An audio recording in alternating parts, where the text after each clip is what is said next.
Hello and most welcome to 1042, and there is this lovely summer's day, and here I am, and I will today talk about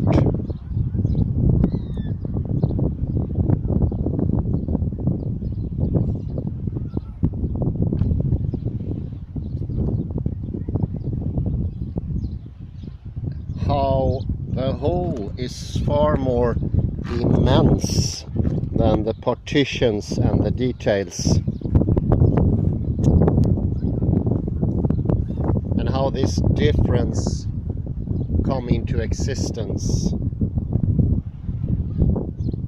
either by we letting reality be as it is, and that can only be done by projecting actively, or we take a preemptive take on reality,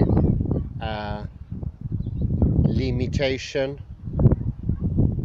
a smaller reality, more narrow, and we do that by being passive, by not actively projecting our senses. It's a certain dullness to the sensory system. This dullness is caused by something that was already established once you were born. It's the pre-established fact, and it's part of your experience. That is, for instance, why the world seems classically physical, one level, not complicated, just out there. It's because of this habit of not engaging in the world, of not sending out neural activity to the hearing, to the seeing, to the perceptual organs, and that makes them non-responsive, non-working. So classical physics is not a system for physics. It is a way of being as a person, a habituated way of being that is learned in and can only be unlearned during a long time of intense efforts. This will become effortless in the end, but we will not come without a great deal of hardship.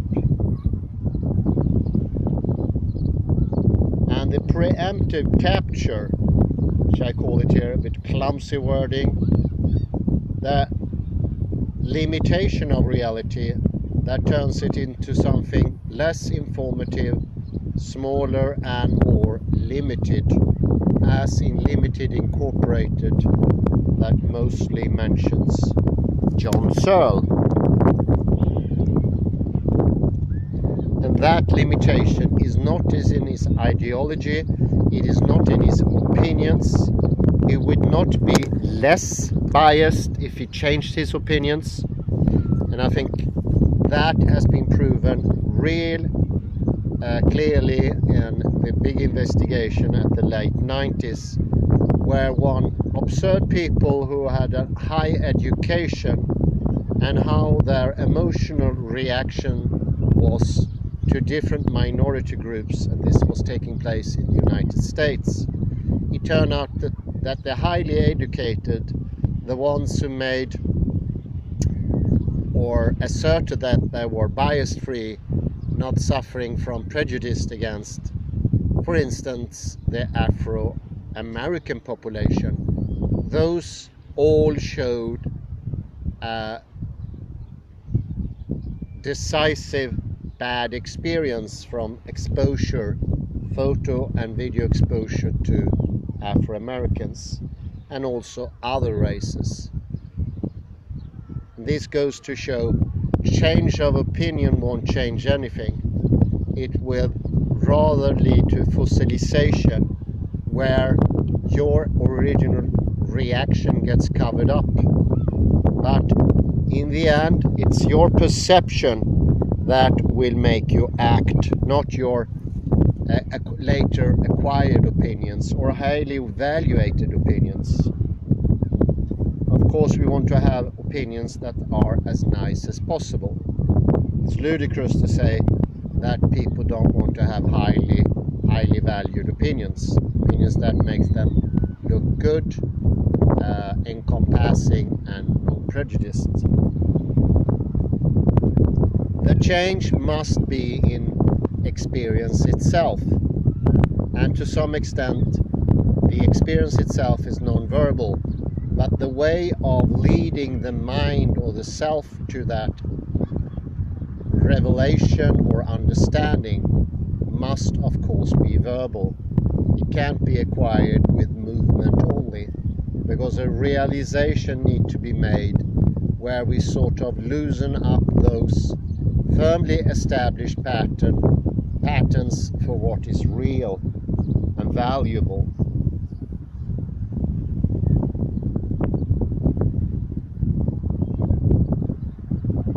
And I mentioned before the supermarket world with its objects and how they do not present themselves naturally to us, but comes in pre-made portions, pre-packaged, sort of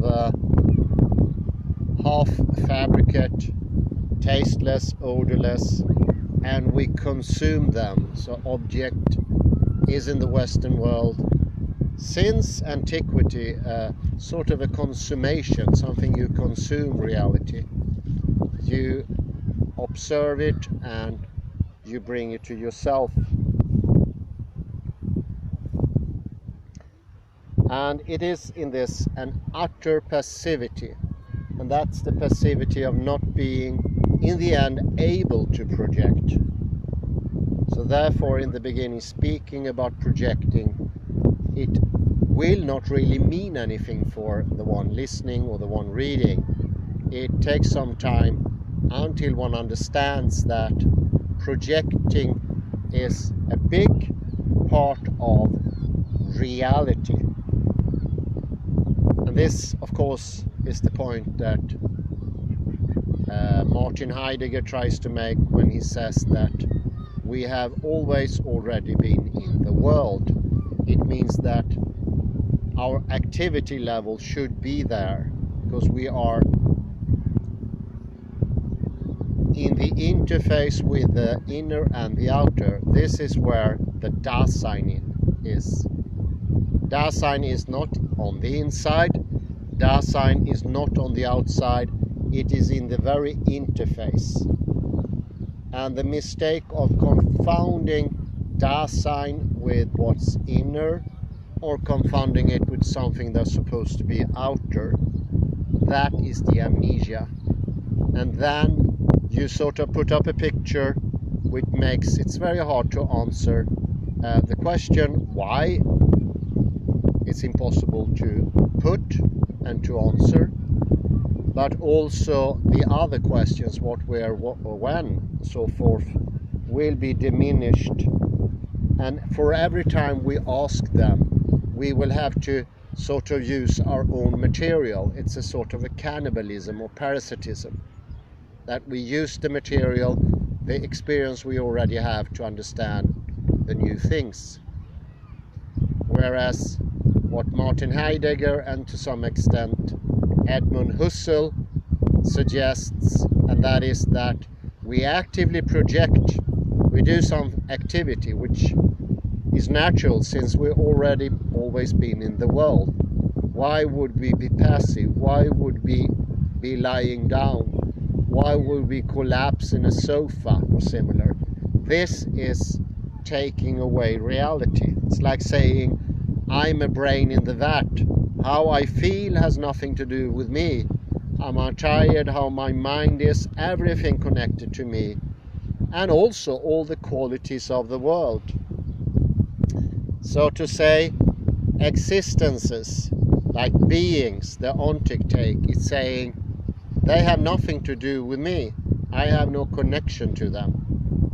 As I do have no connection to my inner side. This is this unconnectedness. And the cure for that is Eintwurft. Always already in the world.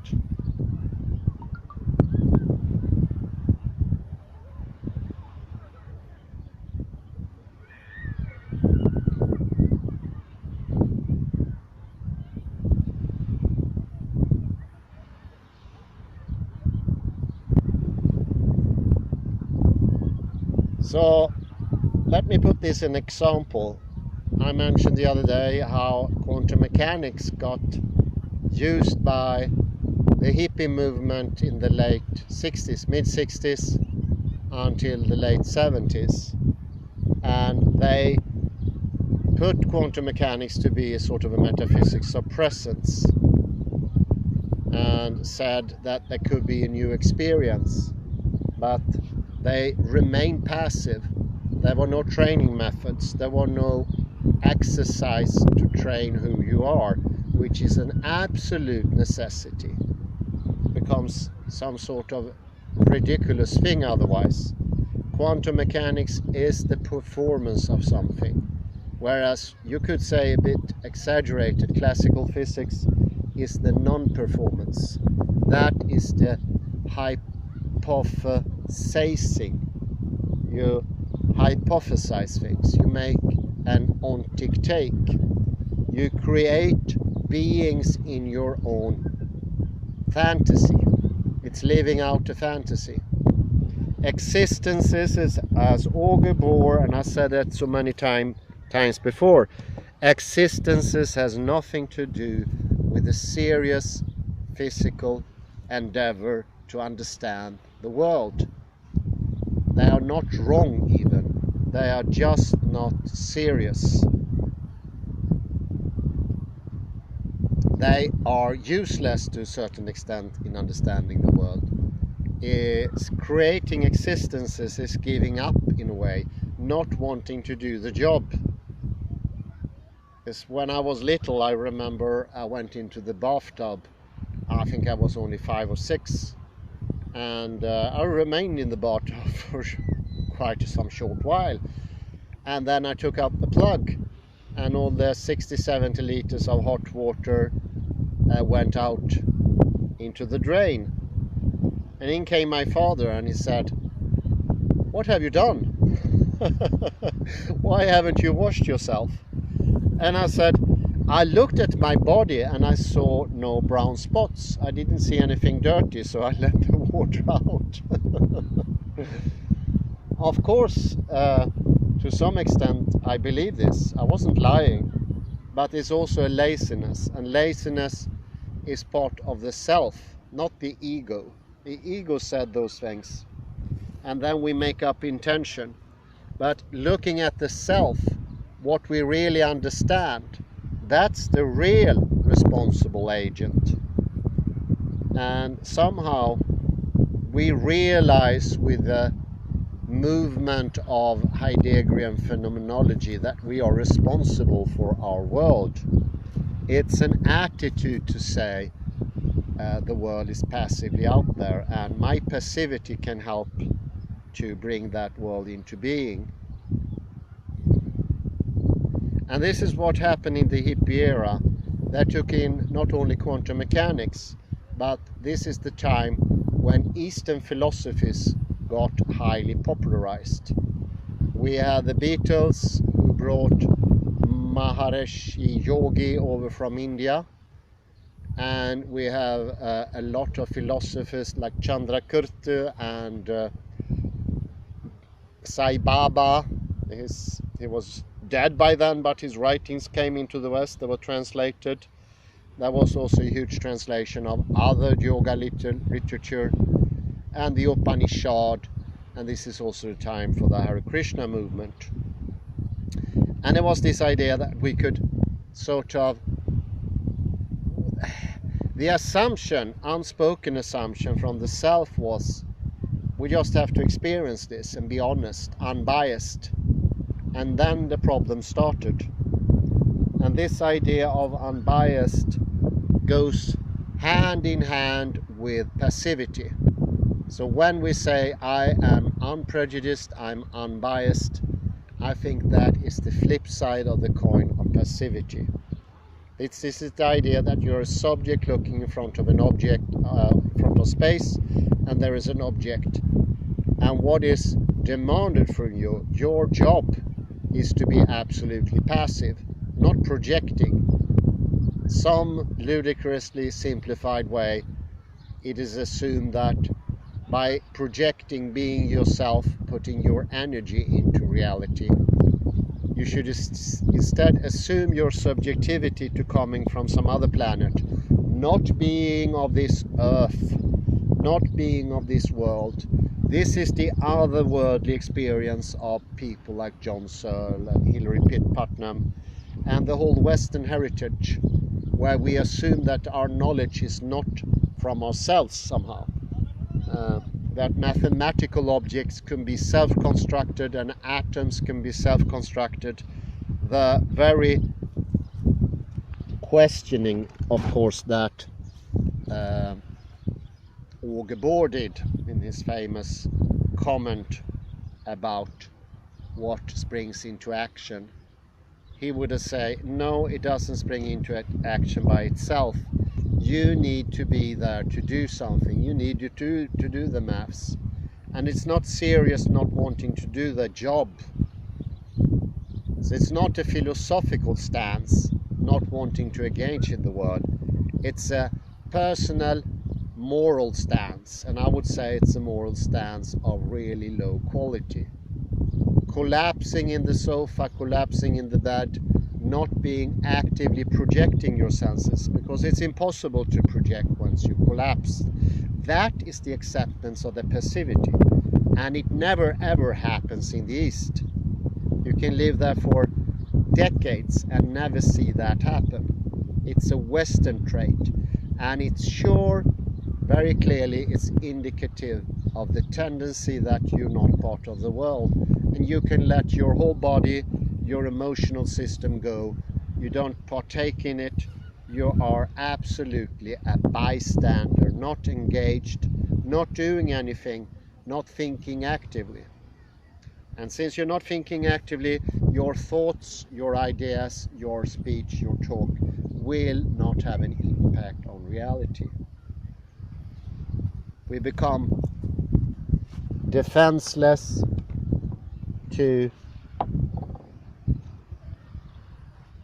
other people's projection or ideology.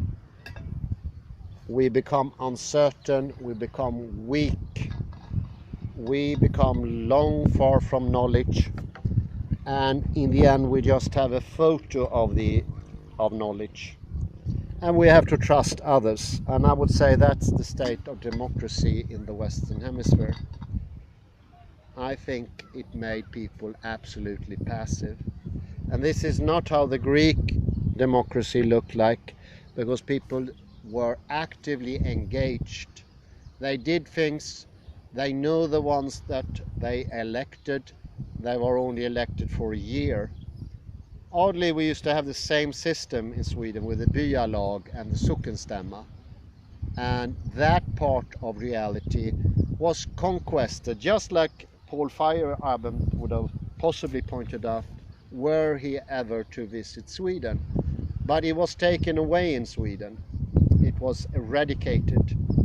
And the authorities saw it fit to generalize the sockenstämma and the byalag, the ancient democracy of Sweden that had millennia on its shoulder. That was taken away, and that was replaced with something mechanical, horrendous, horrible. And I would say Swedish people especially have no influence in the politics, and there are sure indications from statistics about that. They are told what to believe, and they see, since they lost the sequencing, they don't see what is being put in their perception. So the perception is not theirs. If perception is not yours, you are absolutely defenseless. And the second take, I not digress, but I preemptively go into the next part. The second thing where you're supposed to be passive, they are the opposite. They are being opinionated, they're being aggressive, and we know those things take away the energy from what you're saying. If you want to be effective, affect others. If you are emotionally laden with aggressiveness, irritation, complaints, your words will have no value whatsoever. It will actually have the opposite value, as shown with Paul de Man, so forth. Aggressiveness has no effect. And that's as another challenge to the old idea that if something is true, it's based on comparison. And there's a big thing about that in Sweden now also, fake news.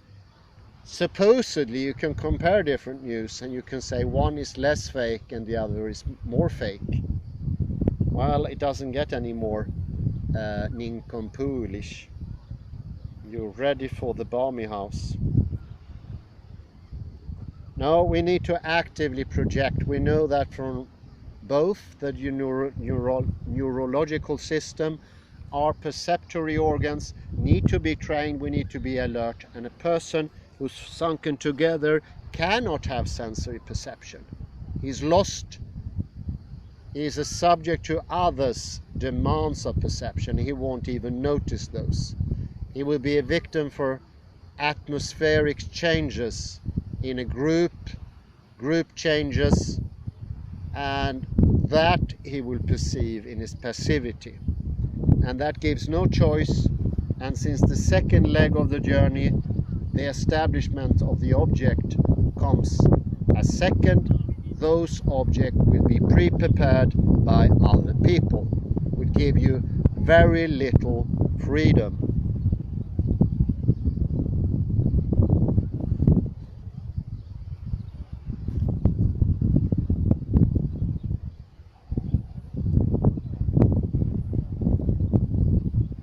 And this is the same as the examples I showed before, that you cannot have depth perception without movement. It must be a movement by the head, by the eyes, or the lens in your eyes, or your whole body. But the real depth is always a movement. And one could say, maybe in some way, it gets easier to be tricked into thinking that's not the case after Brunelleschi and the development of photography. But it's not necessarily so. I think a sane and balanced person would not ever confound a photograph with reality. That person would know, because he's active, he will know in his body, and therefore he doesn't even have to argue against it. That would be useless. That would actually make the point even weaker. Intention is movement, and movement can only be done by willpower, and willpower is built up over the time. It cannot be emulated in the moment. And I think this is what the hippies wanted to see. They didn't have the stamina, and that they didn't have the possible gain of quantum mechanics. Read the Dancing Willie Master. He doesn't paint up a glorious picture of what you could gain. It's more mystery and fantasy, and of course that will give you some drive, but it won't be enough. He doesn't show that you will be a better person, that you will be able to predict you'll become happier, or how you become happier. You're supposed to become happier in this instance. So they become a sort of a trickery only. And I don't reject that idea. I don't think it's wrong, because all sort of motivations that get you into being active is in some component true and very good. Because it's just when you become active it becomes possible for you to have a free perception. We know today, and especially proven by E. McGilchrist, like the absolute majority of people has what is called the slave perception. And that means that their perception is modulated by other people's perception, stronger people, and the group dynamic. If you don't actively project, you will be a victim of that, and you will not be able to create your own world. And that small world that's left for you, when you collapse, when you're in your sofa, when you don't balance yourself up, that will be extremely limited, and you will not choose use it yourself. It's no longer your life. And it's no wonder so few people today really access their inner life. I mentioned before 4 to 5% have no access whatsoever to their inner thinking. They can't judge when they are strong or weaker. We have at least 50 points during the day where there's a diminishing or an accelerating scale of clearness. And that is in most languages. These people can't even tell the difference. And therefore they are bound to make their sensory knife blunt by using it when they should not use it. They use it when it's tired. They use it at 5 o'clock when it's bound to break. And for every time it breaks a little, it would be of diminished quality the day after. This is not knowing your body as an instrument or your mind as an instrument. 5% have no access to the inner quality, but about 47, 48, 49% according to Edmund Husserl has so little insight so they can only divide the day in 10 phases. That's not enough, because in each moment you need to know how much effort you can do in your thinking, your projection, your attention. Otherwise you will blunt the instrument. You will become blunter, duller, less functioning, and the more slave you become, because literally you become slave in a way not even the Roman slave were, because they were free to their own perception. But this slavehood is much worse. It's a slavehood of perception. And once the perception is decided, the why question is answered by happenstance or by somebody else. And I would say it's mostly happenstance, because we cannot verbally intend the outer reality, but there could be some effectuation.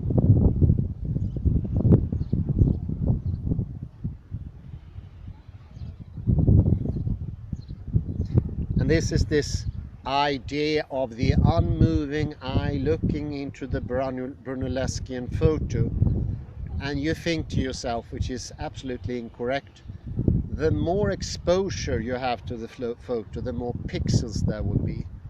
No, it is exactly the opposite.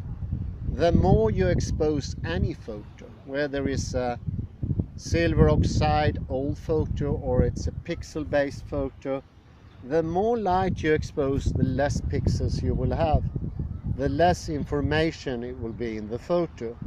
The darker the photo, the more information you can gather.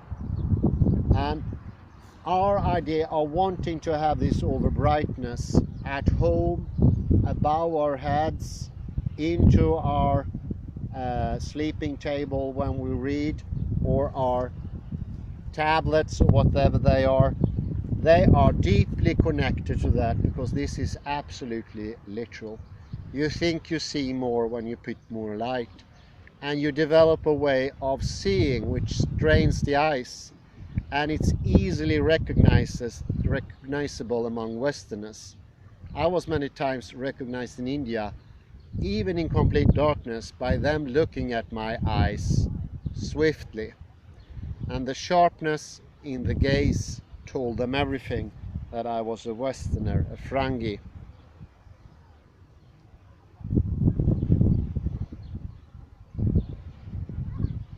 Let me go through this once more. Number one, an active projection has to be made. That takes a body in balance, needs to be balanced. It needs to be a clear direction upwards and forwards. This is how we project, and it's the very skill of understanding. We move literally forward in the world to meet it. So you see here, my movement in the world to understand space is deeply connected to my directedness, and that is scale from time to time. This is what we need to understand within ourselves, the 50 different levels of attention and directness during the day, which is absolutely necessary to develop, to understand these things. We build up this day by day, and the more healthy we stay, the more healthy we will be the next day. So we establish a stamina, and we establish more and more balance. But as we are born in this culture, we will already have a misuse established. There will be no prana, ki or chi that could project experience and make experience. Therefore, you will instead live in the passive experience. And that's the normal world. That's the world you encounter when you grow up. That's the world of the school. That's the world of your peers. That's that bland world that has dull objects. And you can see, I think that's an obvious sign, that you can see distances in this flatness. You cannot, but the idea you can see distances or perceive distances, that's a good teller that you're living in the metaphysics of presence. A healthy, balanced individual don't see any distance. He needs to move to do that. And then he can, as the second leg of attention, say, I know the distance. And that, I think, is entrained in special circumstances, even in the Western Hemisphere. And this is when you measure distance, something you learn when you start to learn how to hunt or something that, or military. For the guns you need to know the distance, or for the prey. And I realized pretty soon that I was standing still. I could not tell the distance. And somebody told me, how can you tell the distance? You're standing still, move about. And then I learned, and I realized I thought previously I could see distance just by Brunelleschi look at the world. So we are all affected by that. It takes a great effort to rid oneself of that, since it's all shared to some extent. The ki or the chi will not be flowing. It will not be an easy, nice, lenient, modular flow in experience. It will be stern, it will be black and white. This is the stale perception of classical physics. The singular surface take on reality, or why not the monasemic view of reality. The second actually demands passivity, and here is where we in the metaphysics of presence of amnesia, we are not passive when we should be passive. We should be waiting. First project and then wait. Very few people can do this in the sequence, and that means if you are tested by Benjamin Libet, you would actually have conscious control over your own decisions. That is extremely rare. Extremely rare. He was hinting to maybe 1 in 10,000 or 100,000. It's extremely rare. Instead we grasp, and that is we're telling reality what to be. So in the first case, the first mentioned, we needed to tell the world what it was. We needed to project, we needed to have this take on the world. This is our contribution to the interface. This is our contribution to the event horizon or the hermeneutical horizon. We need to contribute. We are of this world. Our ability to be active should always be part of what we do as a perception. Activity is not something you only do between 7 and 8 at evenings when you go to the gym. Activity should always be there. It should be your first nature, not your third or fourth nature. But now in the second, we should be balanced, because we put energy into our system. That energy will be the seed of existence, will the seed of presencing. And you put the seed into the ground, you wait for it to grow. Now you need to look at it, let it be what it is. Let it show for itself, because there is an objective world, something that classical physics completely denies. And that objective world speaks for itself. And that is not because it's shared or it follows a rule of correctness. It is because it is like that. That's it.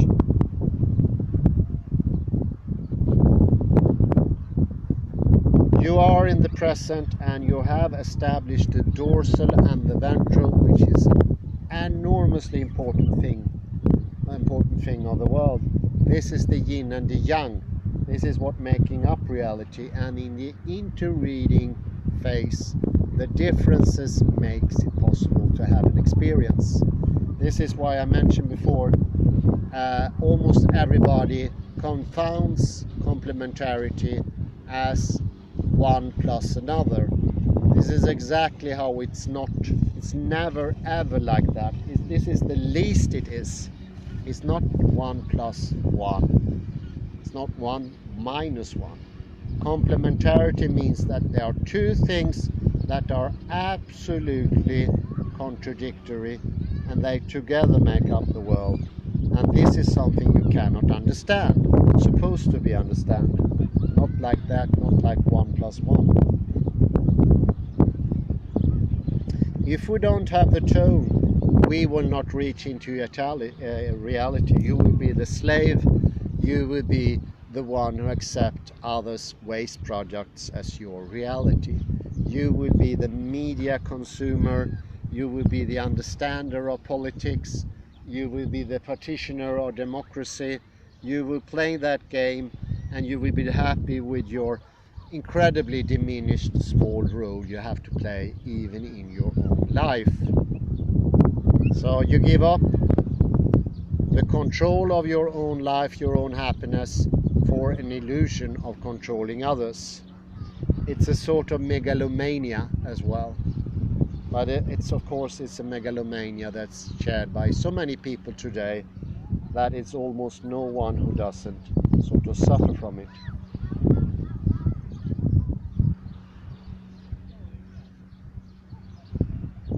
And this is something that needs to be firmly established in the active phase. It should not come now. When you let the things do, it's absolute rest. And we dwellers who don't understand dorsal and ventral, we can't make clear difference between rest and activity, because we are never truly active. We can never truly be at rest. That's why the collapse in the sofa or in the bed or in the chair is not rest at all. It's for the body pure pain, but it's a pain we got used to. No Easterner would sit like that or stand like that. You're torturing yourself. And I so keenly remember some Chinese children were pointing out to a Westerner who had collapsed in his chair. Why is that man hurting himself? So you can imagine what the effect is on children. This is much worse than like intentionally hurting them. You're showing them that there is no hope in the world, there's no system, and that you yourself as an adult is a slave of others. What depressing things to give to a young, growing person. And that was the reaction of these people. What you give to younger people, other people around you, it's a balanced body posture. That means that you are alert, that you can show humanness, that you're happy inside, and if you're happy inside you can give, and those givenness will be actual, and that will not have to be compared to others. Once there is comparison, there is no truth to anything anymore.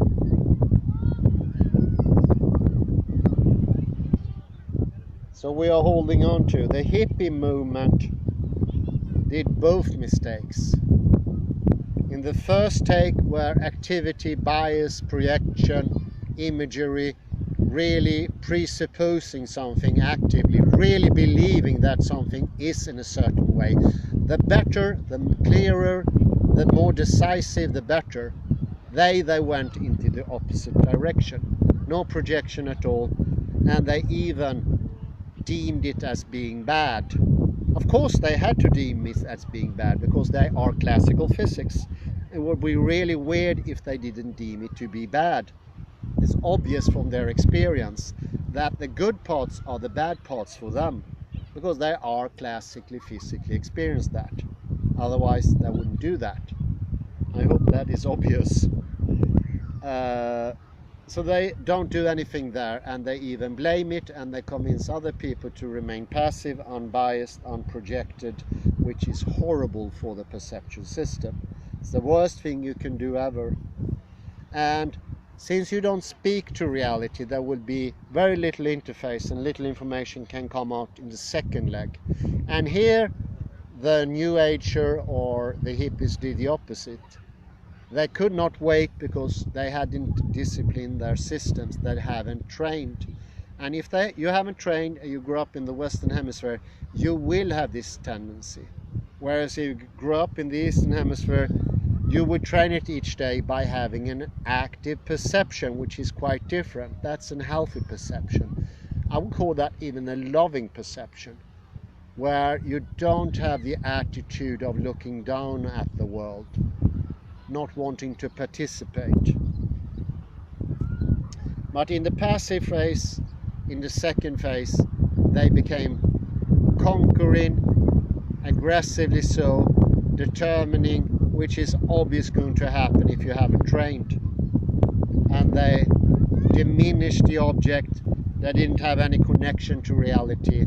And I would say would be the second year of the hippie movement, when they all of a sudden gave up all these projects almost completely, and they went to drugs instead. And I would say that's a wise decision, because once you started this, you can't go anywhere. And I think they realized that somehow. But it was a default option. It was not something intended. They purely didn't have any choice.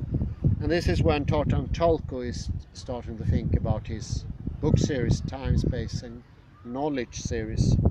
Because he noticed when he taught Tibetan wisdom tradition, he noticed that nobody understood.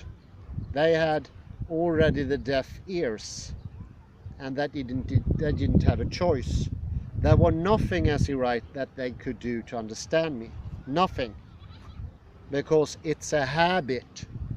And it's a habit that was already in place when we were born. Can you imagine what a hard habit to sort of beat? It's like trying to get rid of one's own accent, or getting rid of one's skin color. And I think it can be done. Skin color might not be able, I won't be able to do. I can get tanned, but I can't change it. So the hippie movement, they captured all of the goodness of the Eastern philosophy. And what was projected there became passivity, and what was patience and passivity becomes active conquering or analytical philosophy. And I would say they killed off all those good juicy stuff. And I remember participating in these meetings and how stiff people became, aggressive, attacking each other, because if you don't get reality, your system will feel you don't get the sustenance, you don't get the food for thoughts. And that lack will have an immediate effect. You can't have love or compassion or understanding if you yourself is not harmonious. And participating in these things, preemptively shutting down reality, meditation I participated, that will make people much coarser, harder, angrier within. And for every time they execute the same thing without projection, they will become duller and duller and duller. And I would say the projection part, which is the most important leg, for instance, in Ashtanga Yoga, it's called Dharani. It's almost never mentioned in Western yoga scripture. And the reason for that is we have no explanation for what it is. They just call it focus, concentration. It is, I would say, this learning of projection, which takes ages, years at least. And that is always before meditation, pranayama and the other things, always. And Dharani needs to be practiced at the workplace, in the family, at the leisure, in social gatherings, cannot be trained in a disclosed place like a meditation hall or a training hall. It needs to be established before, and if it's not established before, it's very clearly from the scriptures it can never ever grow into action. It can never happen. Dharani needs to be there before. It is a very clear sequencing, and that was completely ignored because we didn't understand what Dharani was. Neurology hadn't gone to that part. We still thought it was absolutely okay to passively understand reality. And from that viewpoint, that unknown viewpoint, a viewpoint we didn't even know we had, because we always start with perception and we never suspect perception itself to be wrong. And yes, I agree to a certain degree. You have to trust perception. Well, we can't do that in the West because the why question was forgotten, and we are not doing normal procedures as all other animals are doing. We are not projecting actively. We wait for the thing. And when we're supposed to wait, we don't wait. We just grab it by its tail, abuse it more or less. Don't let it be what it should be. And once you've done that, you diminish the whole thing. It becomes something much lesser, something less vivid. It becomes a stain. It becomes the osea of this relatively diminished lack of reality. And this lack of reality is, of course, modernity. And people try to fix that. Jean-Paul Sartre said, just accept it. Well, you don't have a choice. You have to accept it. It wasn't so philosophical. I was never impressed with Jean-Paul Sartre. What he says is just accept it. Well, until the event of quantum physics, you don't have much choice than to accept it. But now we do have a choice. The impossible will also be a choice. Because from the viewpoint, from the hippies and the New Agers, from their viewpoint, it is actually impossible with another world. It's impossible with a projective world. But that's because complementarity is not a thing for them. For them, complementarity is 1 + 1. And that is a completely different thing. It has nothing to see with each other. Well, I hope I made my point perfectly clear, or at least so clear.